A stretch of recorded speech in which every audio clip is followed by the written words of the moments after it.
the roles of those getting medicine since 2004, simply by changing the system.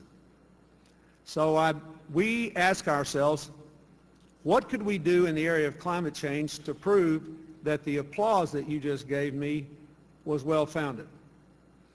And we decided to do two things. First of all, to try to see if we could bargain for volume discounts for energy efficiency technology and equipment in the same way we had for AIDS drugs.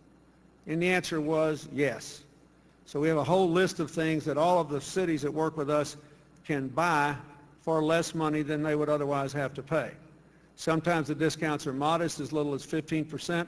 Some of the discounts are as high as 80%. But collectively, they can make a huge difference in the budget. The second thing that we tried to do is to ask ourselves whether there was a way to organize the financing of this so that it did not in any way impact the operating expenses of municipalities.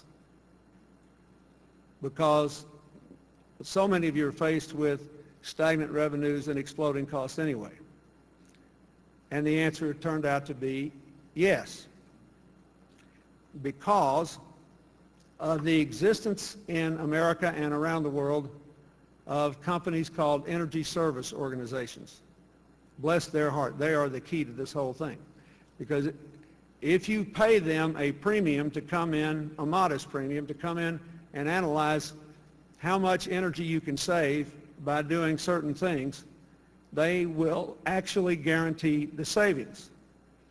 Once you get a guarantee, then any bank in the country will loan any city the money, or any private developer for that matter, to do the energy retrofits on condition that the loan will be repaid only by utility savings.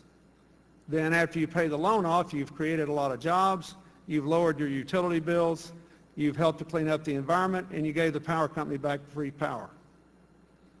It is a total win-win situation, and it is a great opportunity for banks in America who have gotten, pretty skittish about their heavy exposure in the mortgage markets. They still need to make a lot of public interest loans, and these are completely safe loans because if your utility savings don't materialize, the energy service companies make up the difference. That's part of the guarantee. That's what makes this whole thing work.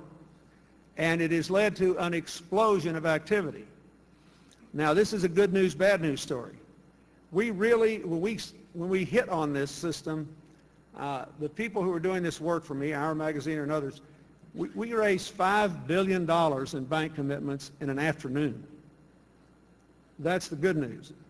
The bad news is that doubled the amount of money being spent on retrofits 2 years ago in the entire world. Just a few square blocks of downtown Miami is worth $5 billion.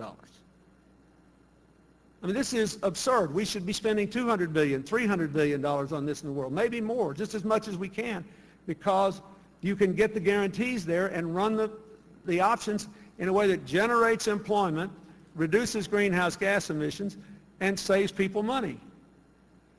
And this is an infinitely replicable system. So since then, we've worked with smaller cities that weren't part of our group just to sort of set it up with the local bank, get them an energy service organization, let them do that. We do the same thing with universities and schools in our partner cities and others. We're redoing 660 elementary schools in Paris. No money off the city's operating budget, none. So there's going to be a workshop after this at some point, I think today, operated by the person who runs our building retrofit program and other things in Houston, and I'll say more about Houston in a minute, but I urge all of you to either go or send someone there. This is a no-brainer. This is a lay-down deal to put people to work in your community, doing your part on climate change without getting into your operating budget. And I think it is the single most important thing we could all do now. Let me just say, and I'll talk about some more of the conservation issues, but there's a lot of interest in solar and wind, and I'm really interested in all this, and geothermal and methane and all that. But I got a study last year from Goldman Sachs which said that if the United States, China, India, and Russia were simply to reach Japanese levels of energy efficiency, that would take us, the whole world, 25% of the way home to an 80% reduction in greenhouse gases by 2050. A quarter of what the world needs to be done could be done by doing what is good business today. Safe loan for the bank, lower cost for you, jobs in your communities. So that's why I'm beating this horse to death. And if any of you who are interested in this, who are not participating, want to go to the workshop, I would urge you to do it. Now, in addition to the building retrofits, we are also working around the world with projects on outdoor lighting, public transportation, cleaner vehicles, alternative energy, ports, airports, water and sanitation systems, and making them more efficient and more healthy. We can achieve a lot by working together. In New York, for example, the New York Public Housing Authority, which is the biggest in the United States, has asked us to help retrofit the entire public housing stock. And for those of you who are familiar with it, most of those buildings are pretty old.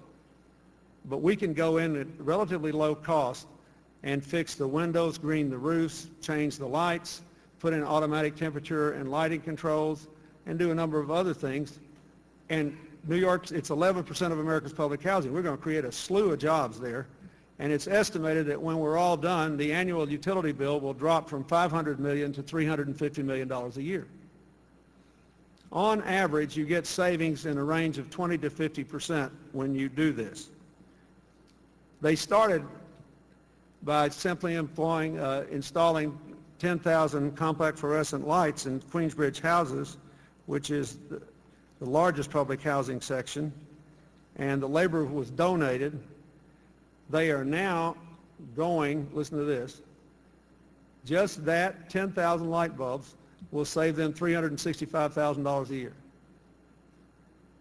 Just that. This is a no-brainer. Los Angeles, Mayor Villaraigosa is here, is looking at replacing more than 150,000 street lights with LED or induction street lights, and we're working on the cost payback and energy savings for that. Houston is changing its traffic lights and about to begin switching out old lamps at 2,400 intersections. They also are about to promulgate, if they haven't already, the highest energy efficiency building standards of any city in North America except for Vancouver. And they're going to save a lot of money. And Houston has also done a city finance retrofit of a lot of the low-income housing in the city, lowering the utility bills of people who need the money the most.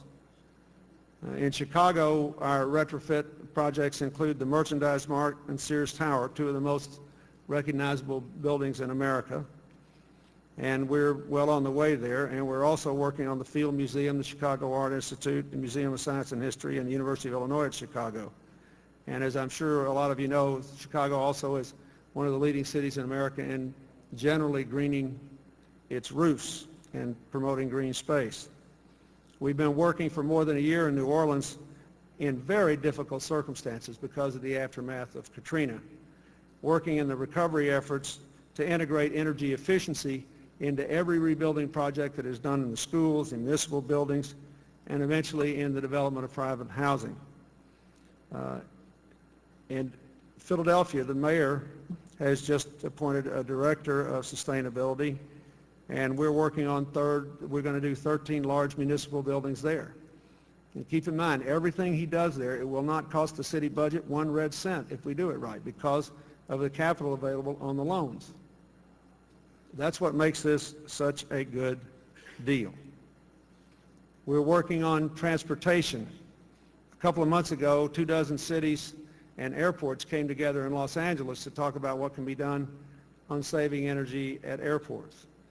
We're working with colleges around America now and beginning to do a lot of work on building retrofits and building new buildings on college campuses. You might be interested to know that colleges and universities account for 6% of all the greenhouse gas emissions in America, which is a heady contribution. But if you think it takes a lot of energy to run computers, and there's just a lot of bodies there.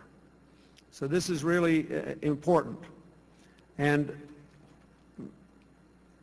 I want to say again, this is something that could take us 25% of the way home to solving the world's problems.